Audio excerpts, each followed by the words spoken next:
Thank you, Yogi. Actually, Yogi met me, good afternoon everyone, outside and said that I would like to introduce you guys differently, so give me a little known fact.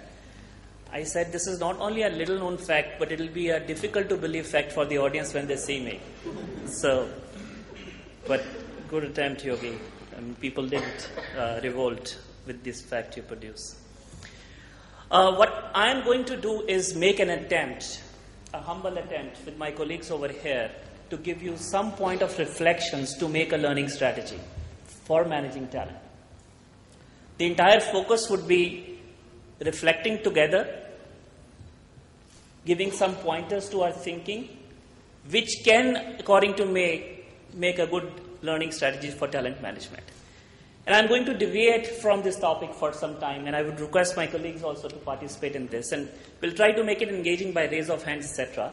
But before we do that, I want you to think of a moment, your first international trip, especially to the country which impressed you with the infrastructure. I want you to remember for a few seconds, remember the first step when you took out of the airport and you were impressed by, wow, this is what I see in the movies, this is what I saw in the TV, and now it's really different.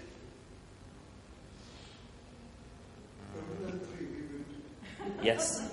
So after that, when you step out of that, how many of us in this room thought, why can't we do this in our country? By raise of hands, people who have thought, why can't my country be like that? I would like to live in India like this. Thank you. Now I'm going to change the discussion. Another, story around it. It's one of my supervisors is traveling and from America, and we were driving down the lane, and the same discussion about, how people drive and why there is no lane driving, etc., etc. The standard discussion. I said, Josh, you wouldn't want me to drive in lane over here. It says, what are you talking? How could you be unsafe while driving in a lane? And we were at India Gate at that point of time. I was driving. I said, let me make an attempt. So I started driving in a lane. My effort was not to change the lane come what may until unless I want to change the lane. I was going by the book. What started happening, one auto came from here, the other car zoomed from there, and he said, no, hang on, drive where you want to drive. I'm okay with your driving. Now, I'm going to connect these two things over here. Whole idea is to, if we want to bring a change in an atmosphere, in a system which is large, where number of people make difference, and all of us want it to change, what will change, what strategy we would require to change that system. Now let's say we have to do, most of us want our country to change, have a system, has a law, has an infrastructure. What do you think was making a difference in the country with which you were impressed? Was it the infrastructure? Was it the powerful car, a swanky car or SUVs? Was it the behavior of the driver? Was it the discipline? Was it the behavior and discipline of a pedestrian? Was it respect for other citizen?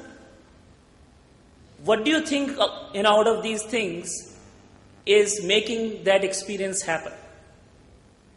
Maybe all of it.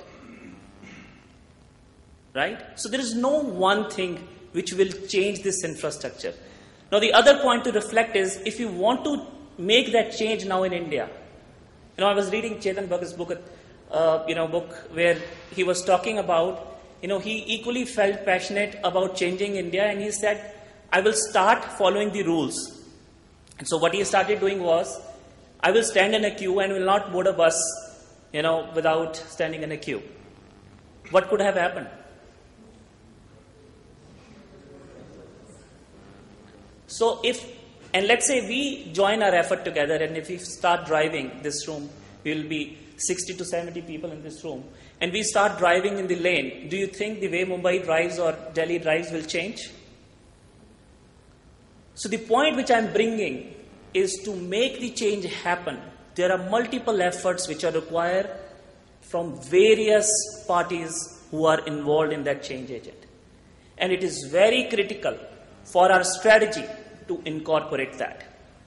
Is it a rule of a political party to change that? Is it a rule of administrator to change that? Is it a rule of a citizen to change that? Whose role is that? It is all of us combined together. And at same time, with same passion, with same belief, that's how it's going to occur. Otherwise, we'll be like that one person who's standing in the queue, who's never been able to board the bus because other people are not following the rules. Or we are not able to drive in the lane, you want to drive in the lane. So what is that, the point which I'm trying to make over here, for your strategy, learning strategy or talent strategy to be effective, you cannot ignore the ecosystem in which you survive, in which your business survive. I've seen people talking about linking strategy to goals, business goals, etc. But there is a world beyond that. There is a world in which your business is surviving. There is a world in which your organization is surviving. And that, how many of us, with the raise on hand can tell me that business environment is very, very dynamic today. We don't know what is going to happen. How many of us believe it is true? Right? Thank you. How many of us believe learning takes time to show results on the ground? It is not like you attend a training and things will happen. How many of us believe it takes time to show the results of learning? This answers the question. If business is dynamic and learning takes time, are we solving the current needs? Can we solve the current needs? It will take time. So, what our colleagues talk over here, proactive research, etc. This is one product, learning or development, is one product. My claim is you can use when you don't need it. When you need it, it's too late because it takes time. And especially if you talk about leadership development, manager development, behavioral trainings, it becomes more difficult and ambiguous. Earlier in these sessions, I was, listening to people how difficult it is to measure return on investment. It becomes more difficult in behavioral trainings and behavioral development. And there are researches happening that you can't change behavior because behavior is influenced by thinking and thinking is influenced by beliefs which are embedded in you and you can't change that. So there is a whole lot of debate going on in the researchers whether you can change behavior, etc. But one thing, fact, we have a job to do once we go hit our workstations tomorrow or Monday. We are supposed to make that change happen. It is expected out of us, isn't it? You represent a learning function, HR function. They would come and expect from you, you make it happen. Now, whose job is that change? Is it yours? Is it businesses? Or is it organizations? It is everyone has to be involved. Generally, I've seen learning is CEO or a CHRO or CLO agenda. But how will that change happen with 3 people? How would you change the behavior of the organization which will impact the performance with 3 people? It is equally complex and difficult like changing the infrastructure of the company. And today organizations want to change very fast, effectively, because the environment is changing. So it is everyone has to, my point in a nutshell is over here that in your learning strategy, it is not only HR, it is not only business, it is the entire ecosystem which is influencing your business to behave the way they are behaving today. And how you can make sure that your product, your offerings, your development will be used in the way you want them to be used. That's one point. Last 1 minute, which I will take, the other characteristics of a learning strategy or talent or HR strategy, which I believe will be useful for us, especially in the environment today. These are the 4 words which are very close to our heart at Sapient. Nimble, credible, perspective, and vibrant. If our business environment is dynamic, we have to be nimble. But the problem is we have to be nimble for future. You have to develop people for future challenges because it will take time for them to go there. There will be some current needs, that should be your day job. the functional needs, where you can see immediate translation into results. Don't wait for things to be 100% accurate. Don't wait for research papers to publish whether you can do it or not. If you're 80% you believe you're right, go ahead and do it. Do it iteratively. Be nimble, quick turnaround time. Be fast. Credible. Credibility doesn't come with theories and frameworks. I was listening to Jack Welch, how to speak, why people speak so much, why consultants talk so much. Because they have to prove a point by bringing out frameworks, models, and name of researchers. That is not credibility. Credibility is how many of you are talking to business about learning, and how many of you think business understands learning. Business has not done MBAs in HR or in OD or masters in that. They do not understand the frameworks. Can you talk the language they understand?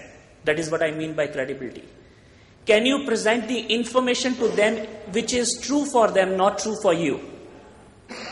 Can you give some examples, facts, and figures to prove your point? That is what another characteristic of strategy, which I would like to call out of here. Perspective is in connected thinking, which I, spent a lot of time in my previous slide talking about perspective, that how it has to be connected to various other elements of the organization to deploy your product successfully. If your own function is effective but is not adopted by the organization, it's not going to be winning team. That's what I mean by that. Vibrant, we were just discussing in the room outside, there is only one Gen Y person in our forum over here, which is Yogi, but that's fine. But there are more Gen Y people, who are joining our leadership, programs. Forget Gen Y. Our current Gen X people, or baby boomers, or builders, their behavior is changing. Your ability to use Facebook's interactive programs, technology, is changing the audience's preference today. Same standard program, tea break with biscuits, lunch, and then one role play, one model, two role plays, one model. How many of us know this is people are going to find that program? If you don't mind, I'd like to ask you a question and then we'll go to the next speaker because we're kind of running out of time. Okay. Can I ask you a question? You have already done that. No, I want to ask you one more question. Okay, thank you. The question is that do you believe, and any of the panelists can help you in that, or I can help you also, you can help me. So you always assume that I don't know the answer? No. Okay. If anybody wants to build Sorry, on I'm just sorry. We have a pattern where one can assess, develop.